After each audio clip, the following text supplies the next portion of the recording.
उसने सोचा कि ये पांचों पांडव सो रहे हैं, तुरंत उसने बाण का प्रहार किया और पांचों के सिर को काट करके हाथ में लटकाते हुए दुर्योधन के पास पहुंचता है। दुर्योधन दूर से जब अपने मित्र अश्वत्थामा के हाथ में 5-5 सिर लेकर के आते हुए जब देखा, बहुत प्रसन्न होता है कि वाह मित्र, क्या बात है, मित्र हो तो तुम्हारे जैसा, अरे जिस कार्य को पूरी कौरव सेना मिलकर के नहीं सिद्ध कर पाई, आज मेरा मित्र अकेले ही ऐसे कार्य को संपन्न कर दिया। वाह मित्र वाह, क्या बात है, बहुत सुंदर कार्य किया आपने, आज मेरा हृदय गदगद हो गया। लेकिन जब उन पांचों सिर को लेकर के दुर्योधन के पास पहुंचता है, दुर्योधन ने जैसे ही देखा कि 5 पांडव नहीं बल्कि 5 पुत्र हैं, तो जोर जोर से चिल्लाने लगता है कि हे मित्र, आज तो तूने शत्रुता का काम कर दिया, आज तो तूने निकृष्ट कार्य कर दिया, अरे आज तो तूने कुरुवंश का दीपक ही बुझा दिया। अरे मित्र, आज तूने यह क्या कर दिया, अरे 5 पांडव के बाद हमारे तो पूरा कुरुवंश नष्ट हो ही गया था, यही 5 पुत्र यही हमारे स्कूल के दीपक थे, आज तो तूने कुरुवंश का दीपक ही बुझा दिया। मित्र, मैं तुझे मित्र कहूं या शत्रु कहूं कुछ समझ में नहीं आ रहा है।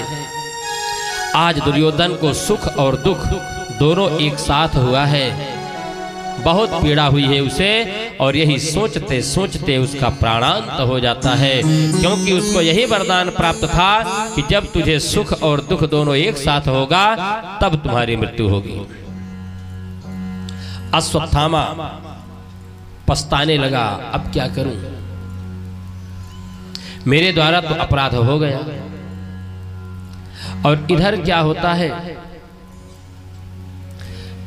जैसे ही द्रौपदी ने देखा 5-5 पुत्रों के सर गायब है, केवल धड़ पड़ा हुआ है, जोर से चिल्लाने लगी, माता शिशूनाम निधनम सुतानाम निशम्य घोरम परिताप्यमाना।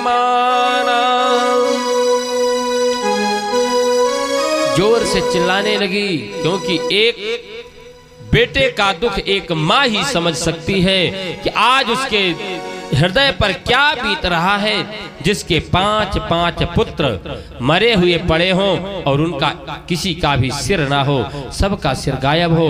जोर जोर से चिल्लाने लगी। द्रौपदी की चित्कार को सुनकर के भगवान के कानों तक आवाज पहुंची, 5 पांडव सहित भगवान पहुंचे। जैसे ही स्थिति देखा, अर्जुन ने कहा, द्रौपदी किसने किया यह जघन्य अपराध किसने किया है, बताओ, जब तक मैं उस अपराधी को तुम्हारे सामने ला करके खड़ा नहीं कर दूंगा तब तक मैं जल ग्रहण नहीं करूंगा। अर्जुन ने प्रतिज्ञा कर ली। और इधर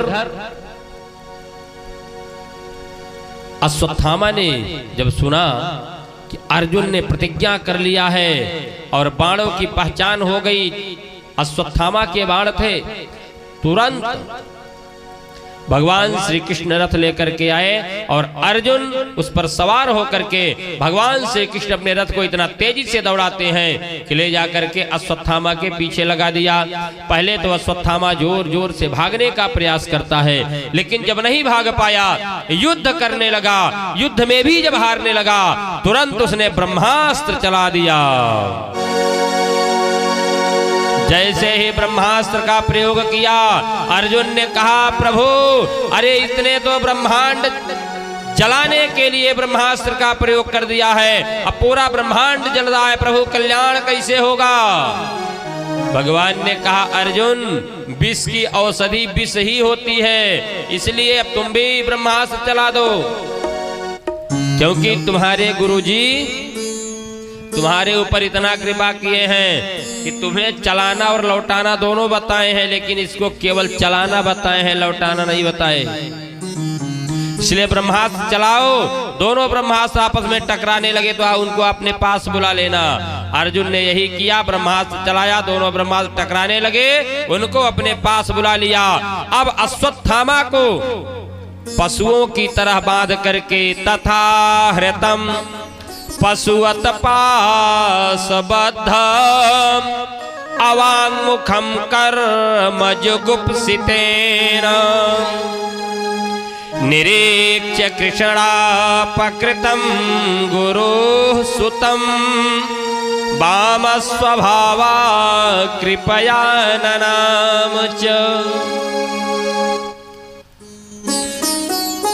अर्जुन अश्वत्थामा को तुरंत पशुओं की तरह बांध करके रथ के पहिए में लपेट करके घसीटते हुए लाते हैं और द्रौपदी के सामने खड़ा कर दिया। कहा, लो द्रौपदी, यही है तुम्हारे पुत्रों का हत्यारा, इसने ही आज तुम्हारे मासूम पुत्रों को मारा है। बताओ इसके साथ क्या किया जाए, इसको कौन सा दंड दिया जाए। तब तो द्रौपदी ने जैसे देखा, हाथ जोड़ करके प्रणाम करती हैं। वामस स्वभावा कृपया ननाम च, क्योंकि स्त्रियों का जो स्वभाव होता है प्रणाम करना। जैसे ही उन्होंने देखा कि हाँ गुरुपुत्र हैं हमारे सामने खड़े हैं, गुरुपुत्र को तुरंत प्रणाम किया।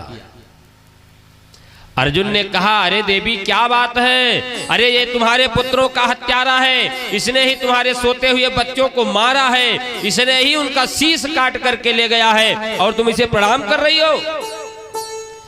अब द्रौपदी बहुत इंपॉर्टेंट बात बोलती हैं। द्रौपदी जी कहती हैं, स्वामी जानते हुए कौन है? ये हमारे गुरु जी के पुत्र हैं। अपराधी बाद में है, लेकिन उससे पहले हमारे गुरु के पुत्र हैं। और जिन गुरु की कृपा से सरहस्यो धनुर्भेदः सविसर्गोप संयमः अस्त्रग्रामश्च भवता शिक्षतो यदनुग्रहात्। जिनकी कृपा से आप धनुर्वेद के समस्त वाक्यों को आपने सीखा, धनुर्वेद की शिक्षा आपने ग्रहण की, यहां तक कि जिस धनुर्वेद के कारण, जिस धनुर्विद्या के कारण आपने पूरे त्रैलोक्य में जब आपका धनुष उठ जाता था, पूरे कुरुसेना में हाहाकार मच जाता था कि सावधान हो जाओ, अर्जुन ने अपना धनुष उठा लिया है। यह किसकी कृपा थी?